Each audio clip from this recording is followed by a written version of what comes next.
आप अलंकार धारणा का विकास के अंतर्गत आवृत्ति अलंकार को सुन रहे हैं।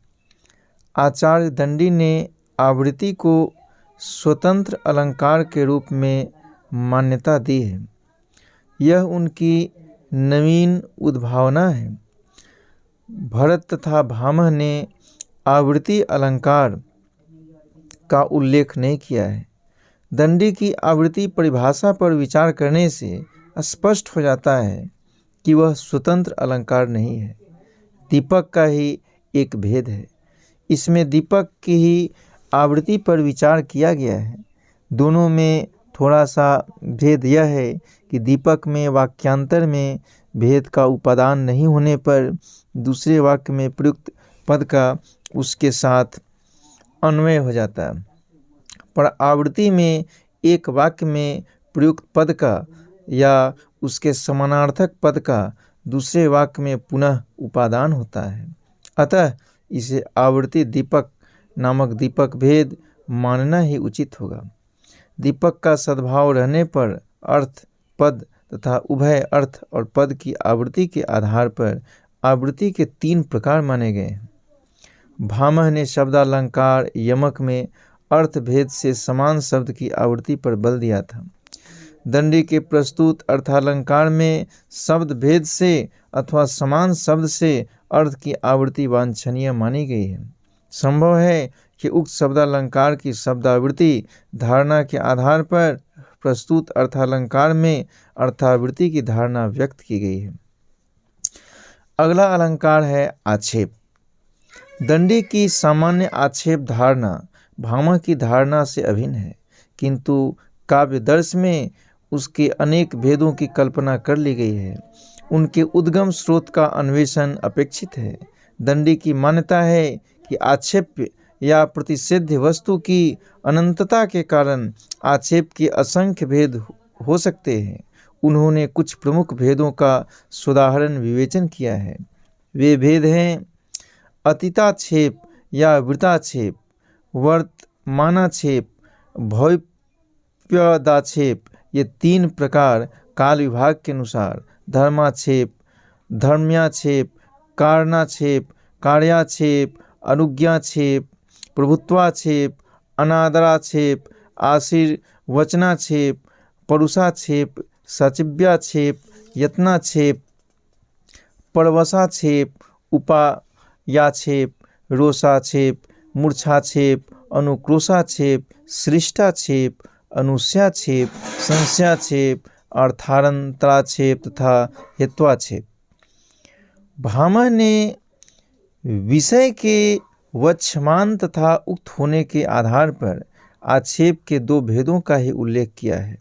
दंडी के सूक्ष्म भेदकारिणी रुचि ने आक्षेप के उक्त भेद कर दिए।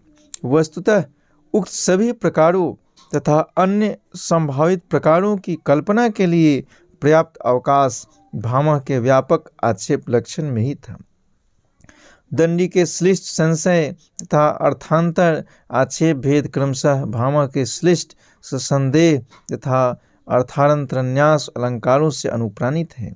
कालकृत विभाजन का आधार भामह का वक्षमान विषय तथा उक्त विषय आक्षेप भेद है। दंडी के अन्य आक्षेप भेद प्रतिषेधकर्ता की विभिन्न दशाओं पर आधारित है।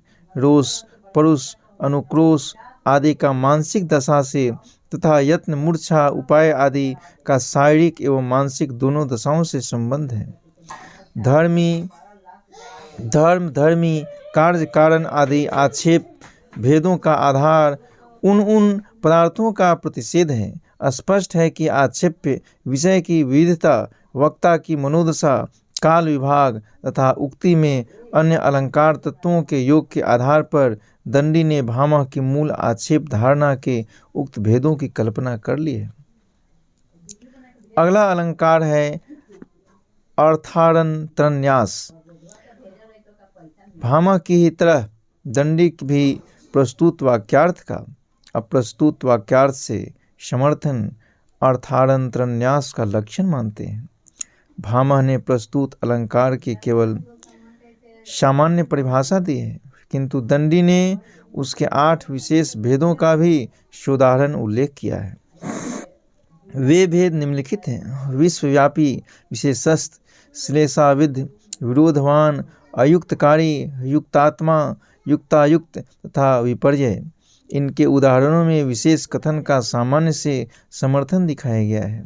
सामान्य का विशेष से भी समर्थन अर्थांतरन्यास में हो सकता है और उसके भी अनेक भेद हो सकते हैं। दंडी ने इस संभावना का निषेध नहीं किया है। उन्होंने यह मान्यता प्रकट की है कि इसी प्रकार अर्थांतरन्यास के अन्य भेदों की कल्पना की जा सकती है। विशेष का समर्थन करने वाले सामान्य कथन के विश्वजनीन या विशेषगत होने के आधार पर अर्थांतरन्यास के विश्वव्यापी तथा विशेषस्थ 2 भेद माने गए हैं। श्लेष तथा विरोध मूलक अर्थांतर के न्यास के सद्भाव में श्लेषाविध तथा विरोधवान अर्थांतरन्यास प्रकार स्वीकृत हैं। वर्णित अर्थ की अयुक्तकारिता, युक्तता तथा युक्तायुक्ता के आधार पर क्रमशः अयुक्तकारी, युक्तात्मा तथा युक्तायुक्त ये 3 अर्थांतरन्यास भेद कल्पित हैं। विपर्यय भेद की कल्पना का आधार विपरीत अर्थ का वर्णन है। इस प्रकार दंडी के इस भेदीकरण में श्लेष तथा विरोध अलंकारों के तत्वों ने योग दिया है। अर्थ वर्णन की सर्वसम्मत विभिन्न प्रक्रियाओं का अवलंब लेकर भी अर्थांतरन्यास के अनेक भेद किए गए हैं। पदार्थ के मुख्य 2 विभाग स्वीकृत हैं: विश्वव्यापी तथा विशेषनिष्ठ। इन 2 प्रकार के पदार्थों की योजना में अर्थांतरन्यास के विश्वव्यापी एवं विशेषस्थ भेद माने गए हैं। अयुक्तकारी, युक्तात्मा, युक्तायुक्त तथा विपर्यय भेद उक्ति की विशेष भंगी से संबद्ध हैं। वस्तु स्वभाव के विरुद्ध कार्य का वर्णन अयुक्तकारी अर्थांतरन्यास में होता है और उसका समर्थन तद्धर्मा अन्य उक्ति से होता है। दूसरे शब्दों में किसी वस्तु के अयुक्त कार्य को भी विशेष स्थिति में उत्पन्न सिद्ध किया जाता है। युक्तात्मा अयुक्तकारी का विपरीत धर्मा है। उसके स्वरूप की कल्पना अयुक्तकारी के स्वभाव के विपर्यय के आधार पर ही की गई है। उक्तायुक्त में उक्त दोनों भेदों की प्रकृति का समवाय है। विपर्यय भेद अयुक्तकारी से मिलता जुलता है। अंतर केवल इतना है कि इसमें वस्तु स्वभाव का वैपरीत्य वर्णित होता है, किंतु अयुक्तकारी में वस्तु के कार्य में उसके स्वभाव से अनुकूलता का अभाव मात्र रहता है। इस प्रकार धर्म के वैपरीत्य के आधार पर उक्त भेद की कल्पना की गई है। निष्कर्ष यह है कि दंडी अर्थांतरन्यास के सामान्य स्वरूप के संबंध में भामह से सहमत है, पर उसके अनेक भेदों की कल्पना का श्रेय दंडी को है। आशा है यह ऑडियो आपको पसंद आई होगी। धन्यवाद।